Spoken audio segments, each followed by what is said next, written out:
This is Orange Nation Overtime with Steve Infanti and Paulie Scibilia.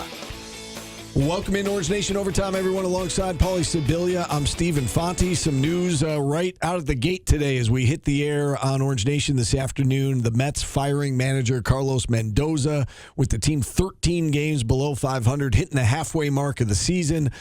They are buried in last place in the NL East, Paulie, and it's one of those situations you can't fire the players, and Carlos Mendoza now out of a job.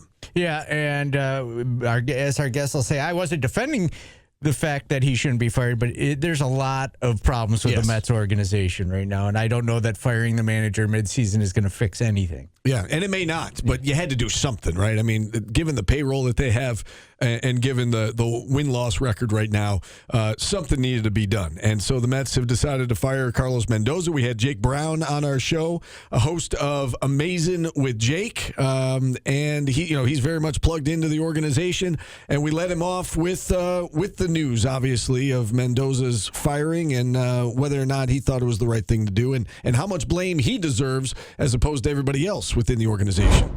I laugh at the people who are like, it's not his fault. It's not his fault. Of course, it's not fully his fault, but to not put any blame on the manager, what's the point of having a manager if they're getting no blame? Just have me go out there, have me step from the suite to the field, and I'll be in there. Like at this point, it's just nonsensical to not put any blame on him. He deserves some blame. He's been a terrible manager for one calendar year. At the start, at this date of mid-June last year, whatever, the June 26th, the team's historic collapse started.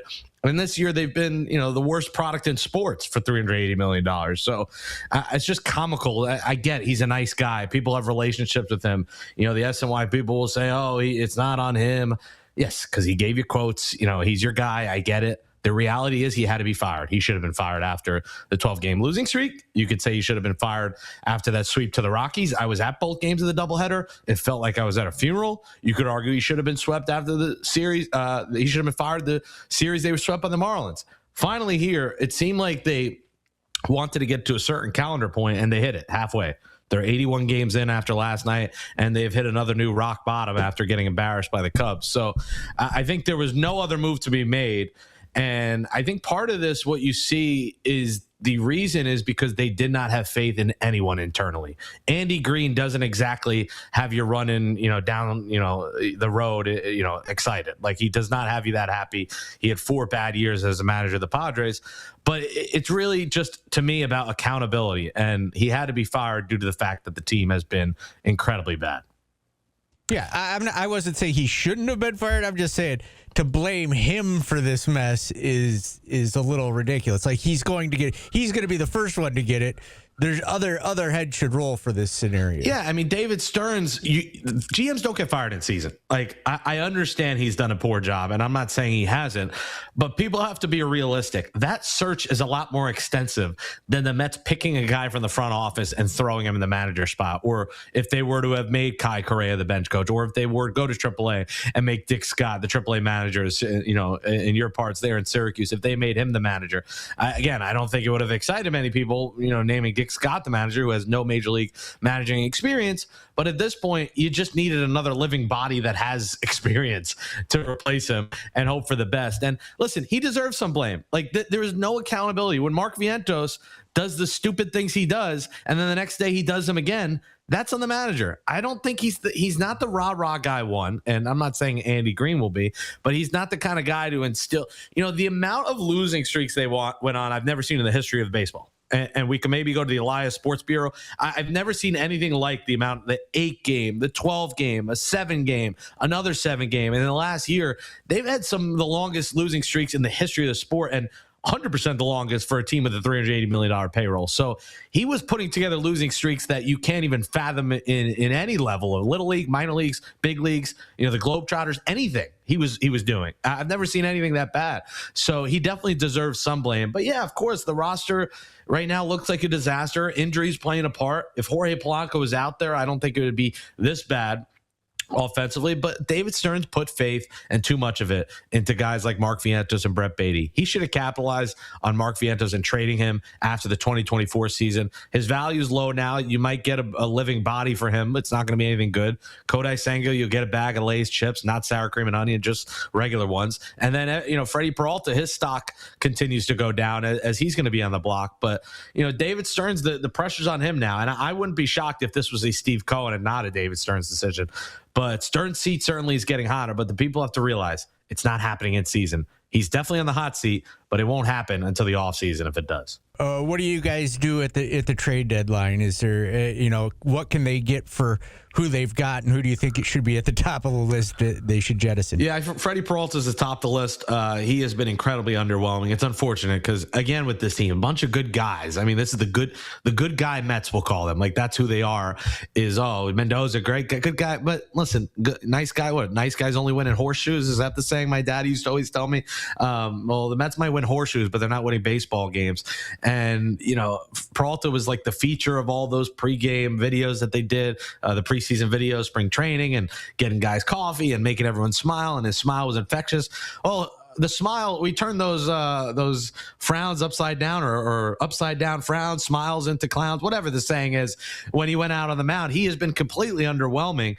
Now, he hasn't got a lot of run support either. He hasn't had great defense behind him, but he is supposed to be your stopper. And him and Nolan McLean have not, like, we put Nolan McLean in this ace spot after 5 weeks of pitching in the big leagues. I think we might have been a little bit too quick to herald him this hero and this ace at the top of the rotation.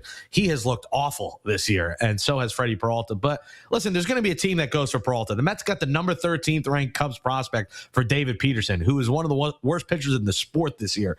So they'll get a top 50 MLB prospect for Freddie Peralta, I believe. So he's atop the list. Again, Kodai Senga, you're not going to get barbecue, not going to get sour cream and onion. You'll get the cheapy Riggs one from the deli, from the bodega for him. But you got to move Kodai Senga or release him. That's addition by subtraction. Bo Bichette's going to be the interesting one to me because he has those opt-outs. And if I'm his agent, it seems idiotic to opt out. I mean, you're going to get $47 million from the Mets if you stay in a potential lockout year or lockout shortened year next year. To me, I think it's bad business on his part to opt out unless he has an incredible second half. Now, he's had an incredible June.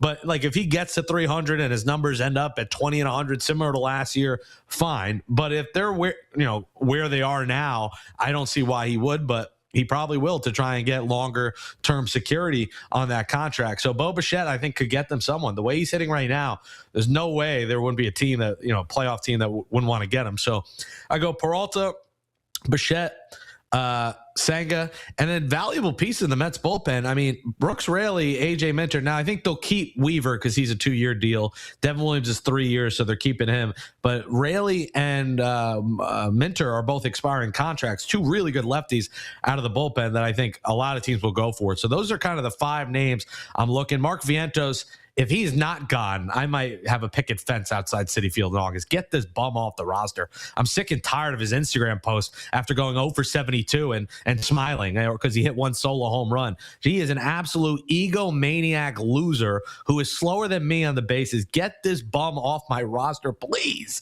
And Brett Beatty, I'm sick of him too.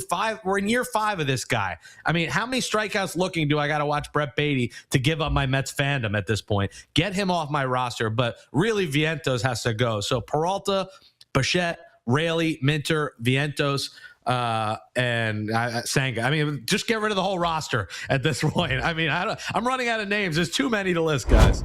Lastly, from me, Jake, you made a reference a little bit earlier about potentially a shortened season next year. How do you think this is all going to play itself out? There was the latest proposal yesterday, maximum contract length of 5 years, minimum salary raised to $1 million.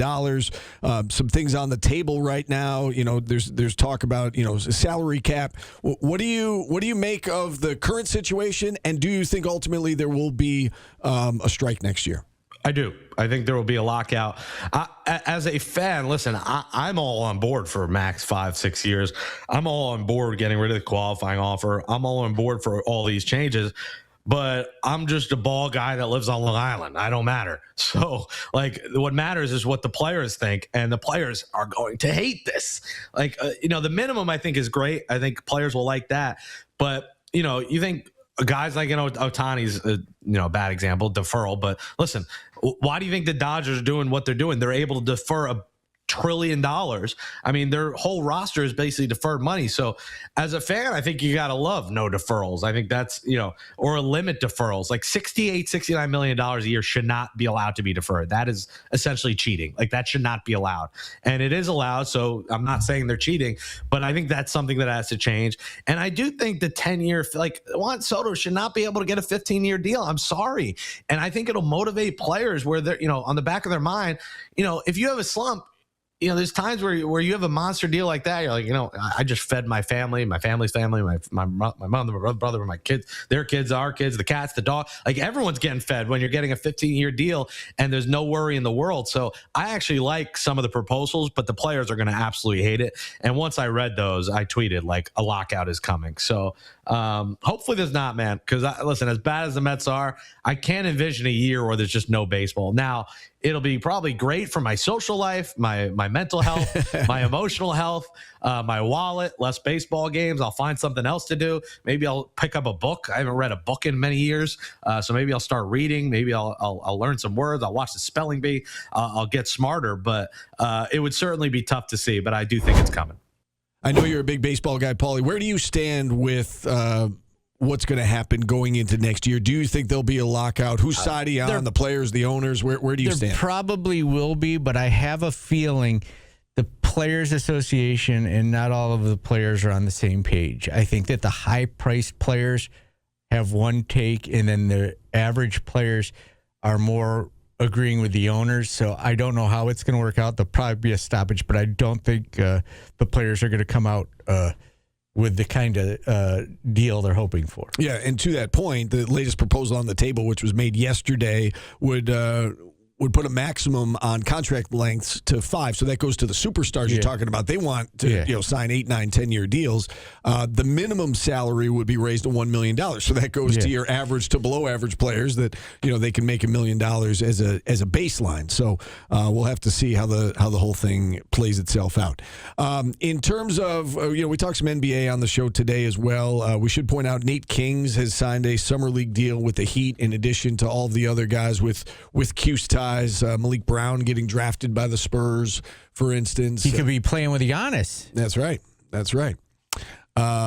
So we shall see whether or not Nate Kings can make that team down in Miami. We talked a lot of NBA with Adam Finkelstein. He's the director of basketball scouting for CBS Sports. We talked a lot of NBA draft with Adam, and we let him off by asking what was the biggest storyline in his mind to come out of the draft this week. And this was a draft that was widely anticipated, literally going back for years. I think the talent at the top of the draft is really the storyline, but it was almost easy to forget about that just because of everything else that went on from Dusty May to the Giannis deal to the LaMelo deal. So it was an exciting week from top to bottom with a bunch of, I think, really, truly national storylines. All right, so at the top, you alluded to, A.J. DeBonsa versus Darren Peterson. That debate, raged on really throughout the entire college basketball season. Do you think ultimately, DeBonsa was the right pick at number 1 in your mind? I do. I also think it was a 3-player debate. To me, it was DeBonsa versus Peterson versus Boozer. And that's, honestly, that's a debate that's gone on a lot longer than just the college season because these 3 were the top players in high school basketball a year ago. They competed for the number 1 ranking. They competed for McDonald's MVPs and national championships. And so they've been going against each other for a long time, and I truly expect that the rivalry will continue because, I mean, they're not buddies. You see a lot of these kids sometimes that come up and play with each other in USA basketball and have grown up playing against each other in the EYBL or whatever, and there's a sense of camaraderie. But with these 3, there really is some rivalry there. I don't think there's any love lost between AJ and Darren. I think, AJ had kind of left Cam out of a couple things. He was asked a question about, who was the toughest guy to go against, and I think he said Nate Ament or something like that. And I think, Cam kind of perceives those things as slights. And In Cam's mind, he's been the best. He's won every championship in high school, and then he was the player of the year in college, and yet still he's perceived as behind these guys. So, I think it's a rivalry that's going to continue to play out. But I do think the Wizards got it right. I mean, I think AJ's got a chance to lead the league in scoring one day. His floor is really high because, even if he doesn't become the best case scenario, he's still going to be a guy that puts points on the board. And I think I don't see very many scenarios where he's not a high level scorer in the NBA. How do you evaluate Darren Peterson after all that went on last year, the drama surrounding him and the injury concerns? And we had a national analyst on a couple days ago who said he felt like some of the criticism was unfair when it came to Darren Peterson and the injuries. And, he kind of made it known that he played through injuries and that, he should be given credit for that was his point.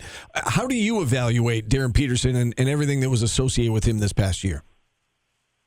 Well, I think that of those three, I think he's certainly the one that when you're projecting it forward could cover the widest range of possible outcomes because, the upside is potentially the very highest, but the floor is very clearly the lowest. So, regardless of what you chalk all those availability concerns up to, whether it's durability, the thing that I think is misguided is like a lack of toughness or love of basketball. And anytime I see that, to me, it's just somebody who it's just very clear those people have not been around him.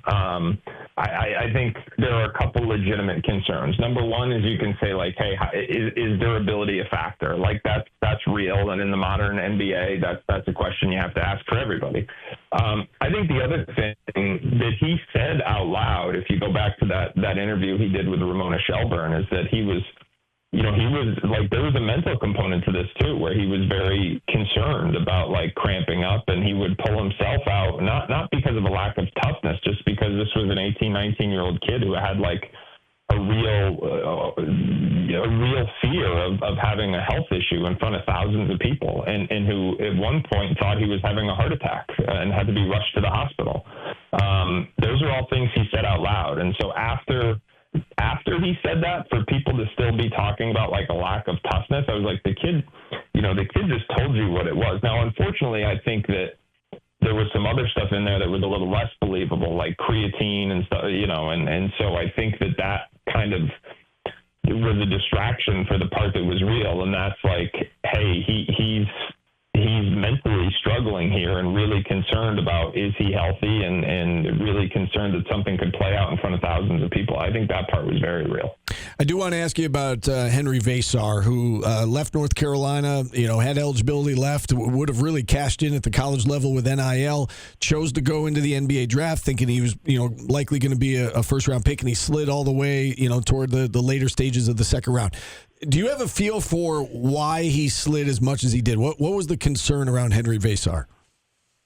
Well, I think you have to clarify that once you get past the first round, I think it sounds to me that what happened on day two was by design, meaning that, we've seen this with Austin Reeves, and it's become public in hindsight, right? How he chose not to get drafted because he wanted to end up with the Lakers, and hey, he just signed a max contract, so it obviously worked out. So I think what happened is obviously he was hoping to hear his name called in the first round. That didn't come to fruition, and so then you have the 24 hours because the second round is a day later now. That happened a few years back. So that allowed him and his representation to try and get together and identify not only a place where he thought he had a good chance, but also a place that was willing to give him a guaranteed contract, meaning not a two-way. A two-way is not guaranteed, and it's only $600,000. When you've turned down $5 million to go back to college, the prospects of getting, roughly 10% of that and not even guaranteed, that's pretty overwhelming, I'm sure. Now, a rookie minimum, I think, gives you in the neighborhood of about $1 million guaranteed. So that's what they were looking for on round two. They were trying to discourage, from what I understand, anyone from taking him that wasn't going to give him that.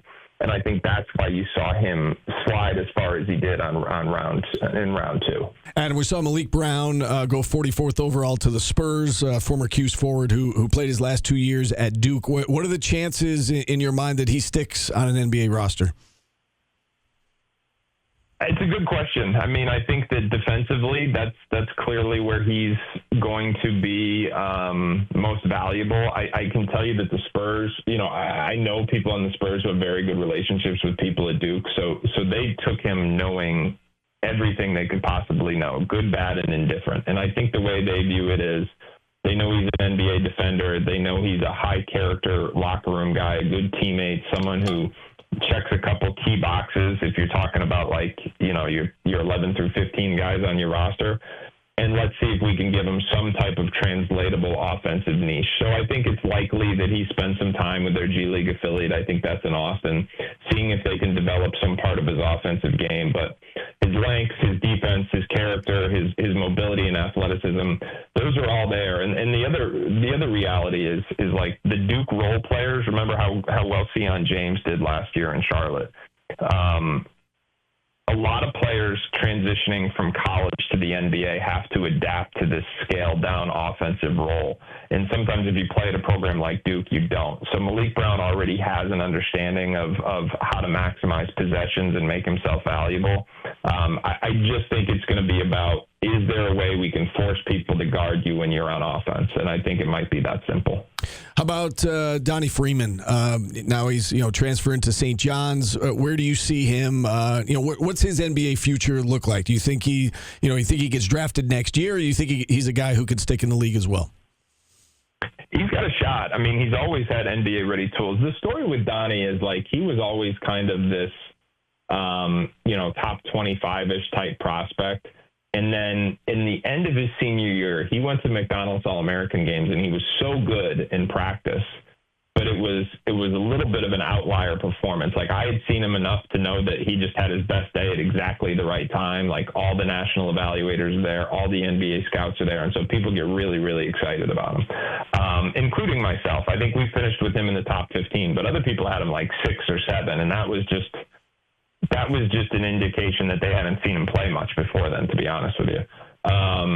So I think what Syracuse provided was a platform to hey, especially the sophomore year, he came back and said, show us what you can do. The stage is yours. At St. John's, Rick Pitino's got all the leverage, not just because he's Rick Pitino, but this is viewed as Donnie Freeman's last chance. That may be a best case scenario for Donnie. There's not going to be any wiggle room here. He's going to have to do it Pitino's way. And this 2027 draft is so wide open. And if we see something, which I expect we will, where most guys continue to go back to college for the NIL dollars, there were spots to be had at the tail end of this first round. And I know Malik Thomas and Henry Vasar and Isaiah Evans, that they slipped to the second. But the reality is that there was, people didn't project Alex Caravan to be a first round pick or Jefferson to be, they did more recently, but not a year ago. You know what I mean? Those spots opened up because so many players went back to college. So I think Donnie Freeman has a definite opportunity.